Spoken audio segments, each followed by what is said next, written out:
अस्सलाम वालेकुम प्यारे प्यारे दोस्तों, ताले खोलन ਦੀਆਂ ਚਾਰ ਟ੍ਰਿਕਾਂ ਗੌਰ ਨਾਲ ਸਿੱਖ ਲਓ। ਇਹ ਜੀ ਜ਼ਿੰਦਗੀ ਤੁਹਾਡੇ ਬੜੇ ਹੀ ਕੰਮ ਆਉਣਗੀਆਂ। ਤੇ ਸ਼ੁਰੂ ਕਰਨੇ ਆ ਅਸੀਂ ਆਪਣੀ ਪਹਿਲੀ ਟ੍ਰਿਕ ਜੀ। ਇਹ ਲਓ ਦੋਸਤੋ, ਸਭ ਤੋਂ ਪਹਿਲਾਂ ਤੁਸੀਂ ਇੱਕ ਮਾਚਿਸ ਲੈ ਲੈਣੀ ਹੈ ਤੇ ਉਹਦੀ ਇੱਕ ਇੱਕ ਤਿੱਲੀ ਤੋਂ ਇੱਕ ਇੱਕ ਕਰਕੇ ਮਸਾਲਾ ਲਾ ਲੈਣਾ। ਕਿਸੇ ਵੀ ਚੀਜ਼ ਨਾਲ ਲਾ ਲਓ, ਜ਼ਰੂਰੀ ਨਹੀਂ ਕਿ ਤੁਸੀਂ ਪਲਾਸ ਦਾ ਹੀ ਇਸਤੇਮਾਲ ਕਰਨਾ। ਦੋਸਤੋ, ਇਹ ਟ੍ਰਿਕ ਸਿੱਖਣ ਤੋਂ ਬਾਅਦ ਇਹ ਨਹੀਂ ਕਿ ਤੁਸੀਂ ਆਪਣੇ ਹੀ ਘਰ ਦੇ ਭੜੋਲੇ ਚੋਂ ਦਾਣੇ ਕੱਢਦੇ ਰਹੋ। ਇਹ ਸਿਰਫ ਤੁਹਾਨੂੰ ਸਿਖਾਉਣ ਵਾਸਤੇ ਵੇ, ਤੇ ਗੌਰ ਨਾਲ ਸਿੱਖੋ। ਤੇ ਦੋਸਤੋ, ਜਿਵੇਂ ਤੁਸੀਂ ਸਾਰੀ ਤਿਲੀਆਂ ਤੋਂ ਇਹ ਮਸਾਲਾ ਉਤਾਰ ਲਓਗੇ ਤੇ ਇਹਨੂੰ ਕਰਸ਼ ਕਰ ਲੈਣਾ, ਬਿਲਕੁਲ ਬਰੀਕ ਬਰੀਕ ਪੀਸ ਲੈਣਾ। ਠੀਕ ਹੈ ਜੀ। ਤੇ ਇਹਦੇ ਵਾਸਤੇ ਕਿਸੇ ਬਲੈਂਡਰ ਵਗੈਰਾ ਦੀ ਜ਼ਰੂਰਤ ਨਹੀਂ, ਵੈਸੇ ਹੀ ਉਂਗਲੀ ਨਾਲ ਜਾਂ ਕਿਸੇ ਸਖਤ ਚੀਜ਼ ਨਾਲ ਇਹਨੂੰ ਬਿਲਕੁਲ ਬਾਰੀਕ ਬਾਰੀਕ ਪੀਸ ਲੈਣਾ ਜੀ ਤੁਸੀਂ। ਤੇ ਇਹਨੂੰ ਪੀਸਣ ਤੋਂ ਬਾਅਦ ਜੀ ਤੁਸੀਂ ਇਹਨੂੰ ਤਾਲੇ 'ਚ ਇੰਜ ਪਾ ਦੇਣਾ ਜੀ। ਠੀਕ ਹੈ ਜੀ। ਕਿਸੇ ਵੀ ਚੀਜ਼ ਨਾਲ, ਠੀਕ ਹੈ, ਪਕੜ ਕੇ ਇਹਨੂੰ ਇਹਦੇ ਵਿੱਚ ਡਾਲ ਦਿਓ ਜੀ। ਤੇ ਕਿਸੇ ਸੂਈ ਜਾਂ ਕਿਸੇ ਪੈਨ ਨਾਲ ਇਹਦੇ ਅੰਦਰ ਤੱਕ ਚਲਾ ਜਾਏ ਮਸਾਲਾ। ਠੀਕ ਹੈ ਜੀ। ਜਿਵੇਂ ਟਰਾਲਿਆਂ ਵਾਲੇ ਟਰਾਲੇ ਤੂੜੀ ਭਰਦੇ ਨੇ, ਇੰਜ ਇਹਨੂੰ ਤੁਸੀਂ ਬਿਲਕੁਲ ਪ੍ਰੈਸ ਕਰਕੇ ਭਰਨਾ, ਬਿਲਕੁਲ ਟੈਟ ਹੋ ਜੇ ਅੰਦਰ, ਬਿਲਕੁਲ ਮਸਾਲਾ ਕੋਈ ਜਗ੍ਹਾ ਵੀ ਖਾਲੀ ਨਾ ਰਹਿ ਜੇ। ਉਸ ਤੋਂ ਬਾਅਦ ਜੀ ਤੁਸੀਂ ਇਹਦੇ ਵਿੱਚ ਤਿੱਲੀ ਫਸਾ ਦੇਣੀ ਹੈ। ਉਲਟੀ ਤਿੱਲੀ ਫਸਾਣੀ ਹੈ, ਸਿੱਧੀ ਨਾ ਫਸਾ ਦਿਆ ਜੇ। ਠੀਕ ਹੈ ਜੀ। ਇਹ ਸਾਈਡ ਦੀ ਤੁਸੀਂ ਤਿੱਲੀ ਫਸਾ ਕੇ ਇਹਨੂੰ ਲਾ ਦੇਣੀ ਹੈ ਅੱਗ। ਠੀਕ ਹੈ ਜੀ। ਜਿਵੇਂ ਹੀ ਇਹ ਅੱਗ ਤਾਲੇ ਤੱਕ ਆਹਿਸਤਾ ਆਹਿਸਤਾ ਆਹਿਸਤਾ ਪਹੁੰਚੇਗੀ ਤੇ ਦੇਖੋ ਹੁਣ ਫਿਰ ਮੈਜਿਕ, ਇਹ ਖੁੱਲਿਆ ਪਿਆ ਜੇ ਤੁਹਾਡਾ ਤਾਲਾ। ਇਹ ਚੈੱਕ ਕਰ ਲਓ ਜ਼ਰਾ, ਫੜ ਕੇ ਦਿਖਾਓ ਜੀ ਇਹਨਾਂ ਨੂੰ। ਇਹ ਲਓ, ਉਹ ਖੁੱਲਿਆ ਪਿਆ ਜੇ। ਤੇ ਦੋਸਤੋ, ਸਾਨੂੰ ਕਮੈਂਟ ਕਰਕੇ ਤੁਸੀਂ ਜ਼ਰੂਰ ਦੱਸਿਆ ਜੇ ਤੁਹਾਨੂੰ ਇਹ ਤਾਲੇ ਵਾਲੀ ਟ੍ਰਿਕ ਕੈਸੀ ਲੱਗੀ ਹੈ। ਤੇ ਇਹਨੂੰ ਇੱਕ ਦਫਾ ਟਰਾਈ ਵੀ ਜ਼ਰੂਰ ਕਰਿਆ ਜੇ। ਮੈਂ ਤੇ ਇਹਨੂੰ ਵੀ ਟਰਾਈ ਕੀਤਾ ਹੈ ਤੇ ਤੁਸੀਂ ਵੀ ਕਰ ਲਿਆ ਜੇ ਇੱਕ ਦਫਾ। ਤੇ ਚਲੋ ਦੋਸਤੋ, ਸ਼ੁਰੂ ਕਰਨੇ ਆ ਅਸੀਂ ਆਪਣੀ ਦੂਸਰੀ ਟ੍ਰਿਕ। ਤੇ ਦੋਸਤੋ, ਇਹ ਨਹੀਂ ਕਿ ਤੁਸੀਂ ਆਪਣੀ ਬੁੱਢੀ ਦੇ ਪੇਟੀਆਂ ਦੇ ਤਾਲੇ ਖੋਲ ਖੋਲ ਕੇ ਬਿਸਤਰੇ ਵੇਚ ਦਿਓ। ਇਹ ਟ੍ਰਿਕਾਂ ਦਾ ਇਸਤੇਮਾਲ ਸਿਰਫ ਜ਼ਰੂਰਤ ਦੇ ਵਕਤ ਹੀ ਕਰਨਾ ਹੈ। ਕਿਸੇ ਵੀ ਪੁੱਠੇ ਕੰਮ ਵਿੱਚ ਇਹ ਟ੍ਰਿਕ ਦਾ ਇਸਤੇਮਾਲ ਕਰਕੇ ਤੇ ਸਾਡੀ ਬਦਨਾਮੀ ਨਹੀਂ ਕਰਨੀ। ਤੇ ਦੋਸਤੋ, ਸ਼ੁਰੂ ਕਰਨੇ ਆ ਅਸੀਂ ਆਪਣੀ ਦੂਸਰੀ ਟ੍ਰਿਕ। ਇਸ ਟ੍ਰਿਕ ਦਾ ਇਸਤੇਮਾਲ ਜੀ, ਇਹਦੇ ਵਾਸਤੇ ਤੁਹਾਨੂੰ ਚਾਹੀਦਾ ਇੱਕ ਜਾਰ। ਤੇ ਸਾਨੂੰ ਇਹ ਜਾਰ ਮਿਲ ਗਿਆ ਜੀ। ਹੁਣ ਅਸੀਂ ਇਹਦਾ ਢੱਕਣ ਉੱਤੋਂ ਉਤਾਰ ਲੈਂਦੇ ਹਾਂ ਜੀ। ਅਗਰ ਤੁਹਾਡੇ ਕੋਲ ਇਸ ਤਰ੍ਹਾਂ ਦਾ ਜਾਰ ਹੈ ਤਾਂ ਠੀਕ ਹੈ, ਨਹੀਂ ਹੈ ਤਾਂ ਤੁਸੀਂ ਪੈਪਸੀ ਦਾ ਕੈਨ ਜਾਂ ਟਿੰਕ ਪੈਕ, ਕਿਸੇ ਵੀ ਕੋਲਡ ਡਰਿੰਕ ਦਾ ਤੁਹਾਡੇ ਕੋਲ ਹੋਵੇ, ਉਹਦਾ ਵੀ ਇਸਤੇਮਾਲ ਕਰ ਲੈਂਦੇ ਹੋ। ਤੁਸੀਂ ਇੰਜ ਦੀ ਇੱਕ ਟੀ ਉਹਦੇ 'ਤੇ ਬਣਾ ਲੈਣੀ ਹੈ। ਠੀਕ ਹੈ ਜੀ। ਇੰਜ ਦੀ ਟੀ ਬਣਾ ਕੇ ਤੇ ਹੁਣ ਕਿਸੇ ਵੀ ਔਜ਼ਾਰ ਨਾਲ ਇਹਨੂੰ ਇਸ ਟੀ ਦੇ ਜ਼ਾਵੀਏ 'ਚ ਕੱਟਣਾ। ਹੁਣ ਤੁਸੀਂ ਇਹ ਔਜ਼ਾਰ ਨਾਲ ਲੱਭਦਾ ਰਿਹਾ ਜੇ। ਅਸੀਂ ਦੇਸੀ ਲੋਕ ਹਾਂ ਤੇ ਸਾਡੇ ਕੋਲ ਦੇਸੀ ਜੁਗਾੜ ਬੜੇ ਜਿਹੇ ਹੁੰਦੇ ਨੇ। ਆਪਣੇ ਕਿਸੇ ਵੀ ਦੇਸੀ ਜੁਗਾੜ ਨਾਲ ਇੰਜ ਅਸੀਂ ਇਸ ਟੀ ਨੂੰ ਕੱਟਣਾ ਸ਼ੁਰੂ ਕਰ ਦਿਆਂਗੇ। ਠੀਕ ਹੈ ਜੀ। ਅਸੀਂ ਟੀ ਨੂੰ ਕੱਟ ਰਹੇ ਹਾਂ ਜੀ। ਤੇ ਕੱਟਦੇ ਹੋ ਆਪਣੇ ਹੱਥਾਂ ਨੂੰ ਜ਼ਰੂਰ ਬਚਾਉਣਾ, ਇਹ ਬਹੁਤ ਇੰਪੋਰਟੈਂਟ ਹੈ ਜੀ। ਆਪਣੇ ਹੱਥਾਂ ਦੀ ਹਿਫਾਜ਼ਤ ਕਰਨੀ ਹੈ ਜੀ। ਲੋ ਜੀ, ਇਹ ਟੀ ਕੱਟੀ ਗਈ ਹੈ ਜੀ। ਇਹ ਟੀ ਨੂੰ ਅਸੀਂ ਬਾਹਰ ਨਿਕਾਲ ਲੈਂਦੇ ਹਾਂ। ਠੀਕ ਹੈ ਜੀ। ਤੇ ਦੋਸਤੋ, ਹੁਣ ਇਹਨੂੰ ਤਾਲੇ ਦੀ ਉਹ ਸਾਈਡ 'ਤੇ ਰੱਖਣਾ ਜਿਹੜੀ ਤਰਫ ਲਾਕ ਹੁੰਦਾ। ਠੀਕ ਹੈ। ਦੂਸਰੀ ਤਰਫ ਰੱਖ ਕੇ ਇਹਨੂੰ ਘੁਮਾਉਂਦਾ ਰਹਿਣਾ।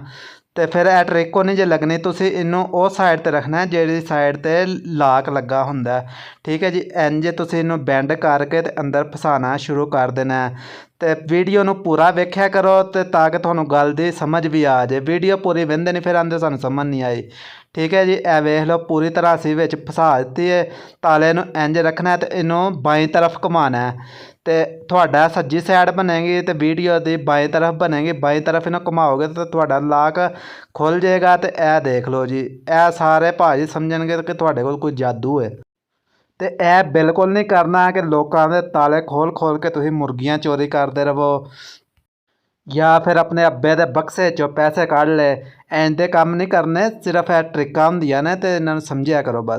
ਤੇ ਦੋਸਤੋ, ਟਾਈਮ ਜ਼ਾਇਆ ਕਰਨ ਤੋਂ ਬਗੈਰ ਸ਼ੁਰੂ ਕਰਨੇ ਆ ਜੀ ਅਸੀਂ ਆਪਣੀ ਤੀਸਰੀ ਟ੍ਰਿਕ। ਤੀਸਰੀ ਟ੍ਰਿਕ ਵਾਸਤੇ ਜੀ ਤੁਹਾਨੂੰ ਚਾਹੀਦਾ ਹੈ ਜੀ ਇੱਕ ਨਟ। ਠੀਕ ਹੈ ਜੀ।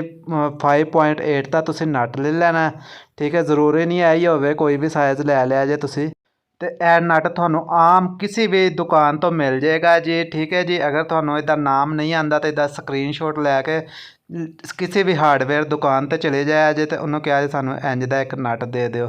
ਤੇ ਉਹ ਤੁਹਾਨੂੰ ਇੰਜ ਦਾ ਨਟ ਦੇ। ਇਹਦੇ ਸਹੀ ਨਾਂ ਦਾ ਤਾਂ ਮੈਨੂੰ ਵੀ ਨਹੀਂ ਪਤਾ। ਅਗਰ ਕਿਸੇ ਨੂੰ ਪਤਾ ਹੋਏ ਤਾਂ ਮੈਨੂੰ ਜ਼ਰਾ ਕਮੈਂਟ ਕਰਕੇ ਦੱਸ ਦਿਆ ਜੇ ਜ਼ਰੂਰ। ਠੀਕ ਹੈ। ਤੁਸੀਂ ਇਹ ਲਾਕ ਦੇ ਵਿੱਚ ਇੰਜ ਇਸ ਨਟ ਨੂੰ ਫਸਾ ਦੇਣਾ। ਤੁਸੀਂ ਇਹ ਨਟ ਖਰੀਦਣਾ ਜੀ। ਜਦੋਂ ਖਰੀਦੋਗੇ ਤਾਂ ਜ਼ਰਾ ਗੌਰ ਕਰਿਆ ਜੇ।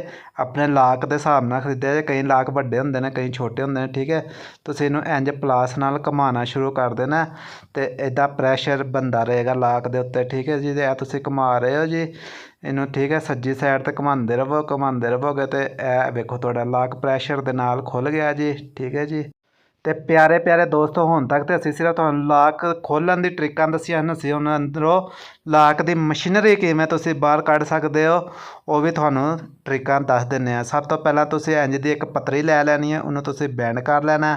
ਠੀਕ ਹੈ ਜੀ, ਇੰਜ ਬੈਂਡ ਕਰਕੇ ਤੇ ਕਾਪੀਏ ਨਾਲ ਉੱਤੇ ਇੰਜ ਲੇਅਰ ਦੇ ਦੇਣੀ ਹੈ। ਠੀਕ ਹੈ ਜੀ, ਇਹ ਦੇਖ ਲਓ ਜੀ, ਅਸੀਂ ਕਾਪੀਏ ਨਾਲ ਇਹਨੂੰ ਇੱਕ ਲੇਅਰ ਦੇ ਰਹੇ ਹਾਂ ਜੀ। ਠੀਕ ਹੈ ਜੀ, ਇਹ ਸਾਡਾ ਕੰਮ ਕੰਪਲੀਟ ਹੋ ਗਿਆ ਜੀ। ਹੁਣ ਜੀ ਤੁਸੀਂ ਇਹ ਤਾਲੇ ਦੇ ਇਹ ਸਾਈਡ 'ਤੇ ਖੱਬੀ ਸਾਈਡ 'ਤੇ ਜਿਹੜਾ ਨਾ ਇਹਨੂੰ ਫਸਾ ਦੇਣਾ ਜੀ। ਠੀਕ ਹੈ, ਫਸਾ ਕੇ ਤੇ ਇਹਨੂੰ ਹੁਣ ਅਸੀਂ ਕਿਸੇ ਚੀਜ਼ ਦੇ ਨਾਲ ਇਹਨੂੰ ਥੋੜ੍ਹਾ ਅਸੀਂ ਠੋਕਰਾਂਗੇ ਉੱਤੋਂ। ਠੀਕ ਹੈ ਜੀ, ਥੋੜ੍ਹੀ ਲੈ ਲਿਆ ਜੇ। ਠੀਕ ਹੈ ਜੀ, ਇੰਜ ਅਸੀਂ ਇਹਨੂੰ ਹਲਕਾ ਠੋਕਰਾਂਗੇ। ਇਹ ਨਹੀਂ ਕਿ ਇਹਨੂੰ ਡੀਂਗਾ ਹੀ ਕਰ ਲਿਆ ਜੇ ਕੁੱਟ ਕੇ, ਤੇ ਬਸ ਹਲਕਾ ਤੁਸੀਂ ਇਹਨੂੰ ਮਾਰਦੇ ਜਾਣਾ ਤੇ ਇਹਨੂੰ ਫਿਰ ਬਾਹਰ ਕੱਢ ਲੈਣਾ। ਠੀਕ ਹੈ ਜੀ, ਤੇ ਹੁਣ ਕੋਈ ਵੀ ਪਿੰਨ ਅੰਦਰ ਲੈ ਕੇ ਫਸਾ ਕੇ ਤੇ ਬਾਹਰ ਕੱਢੋਗੇ ਤੇ ਪੂਰਾ ਲਾਕ ਦਾ ਪੂਰਾ ਸਿਸਟਮ ਹੀ ਬਾਹਰ ਆ ਜਾਏਗਾ ਜੀ। ਠੀਕ ਹੈ ਜੀ, ਆ ਤੁਸੀਂ ਦੇਖ ਸਕਦੇ ਹੋ। ਹੁਣ ਤੁਹਾਨੂੰ ਅਸੀਂ ਦਿਖਾਉਂਦੇ ਹਾਂ ਕਿ ਲਾਕ ਦੇ ਵਿੱਚ ਇੱਕ ਸਪਰਿੰਗ ਵੀ ਹੁੰਦਾ ਤੇ ਉਹ ਵੀ ਤੁਹਾਨੂੰ ਕੱਢ ਕੇ ਵਿਖਾ ਦਿੰਦੇ ਹਾਂ। ਠੀਕ ਹੈ ਜੀ, ਇਹ ਦੇਖ ਲਓ ਜੀ, ਇਹ ਜੀ ਲਾਕ ਦਾ ਸਪਰਿੰਗ ਹੈ। ਇਹ ਵੀ ਤੁਸੀਂ ਦੇਖ ਲਓ ਜੀ, ਅਸੀਂ ਟੋਟਲ ਜੋ ਜਿਤਨੀ ਮਸ਼ੀਨ ਸੀ ਲਾਕ ਦੀ ਉਹ ਸਾਰੀ ਅੰਦਰੋਂ ਕੱਢ ਦਿੱਤੀ ਹੈ ਜੀ। ਠੀਕ ਹੈ, ਤੇ ਹੁਣ ਤੁਸੀਂ ਦੋਸਤੋ ਕੋਈ ਵੀ ਪੇਚ ਲੈ ਲੈਣਾ। ਠੀਕ ਹੈ, ਵੱਡਾ। ਠੀਕ ਹੈ, ਇਹ ਸੁਰਾਖ ਦਾ ਧਿਆਨ ਰੱਖਿਆ, ਨਜ਼ਰ ਮਾਰ ਲਿਆ ਜੇ। ਠੀਕ ਹੈ, ਇਹਦੇ ਵਿੱਚ ਫਸਾ ਕੇ ਤੇ ਇਹਨੂੰ ਥੋੜ੍ਹਾ ਜਿਹਾ ਇੰਜ ਘੁਮਾਓਗੇ ਤਾਂ ਤੁਹਾਡਾ ਲਾਕ ਖੁੱਲ ਜਾਏਗਾ। ਠੀਕ ਹੈ ਜੀ, ਇਹ ਵੀ ਬੜੀ ਕਮਾਲ ਦੀ ਟਰਿਕ ਜੇ। ਠੀਕ ਹੈ ਜੀ, ਉਮੀਦ ਹੈ ਤੁਹਾਨੂੰ ਅੱਜ ਦੀ ਵੀਡੀਓ ਪਸੰਦ ਆਈ ਹੋਏਗੀ। ਸਾਡੀ ਵੀਡੀਓ ਪਸੰਦ ਆਏ ਸਾਡੇ ਚੈਨਲ ਨੂੰ ਸਬਸਕ੍ਰਾਈਬ ਕਰੋ, ਵੀਡੀਓ ਲਾਈਕ ਕਰੋ ਤੇ ਬੈਲ ਆਈਕਨ ਦੇ ਬਟਨ 'ਤੇ ਕਲਿੱਕ ਕਰੋ। ਅੱਲਾ ਹਾਫਿਜ਼।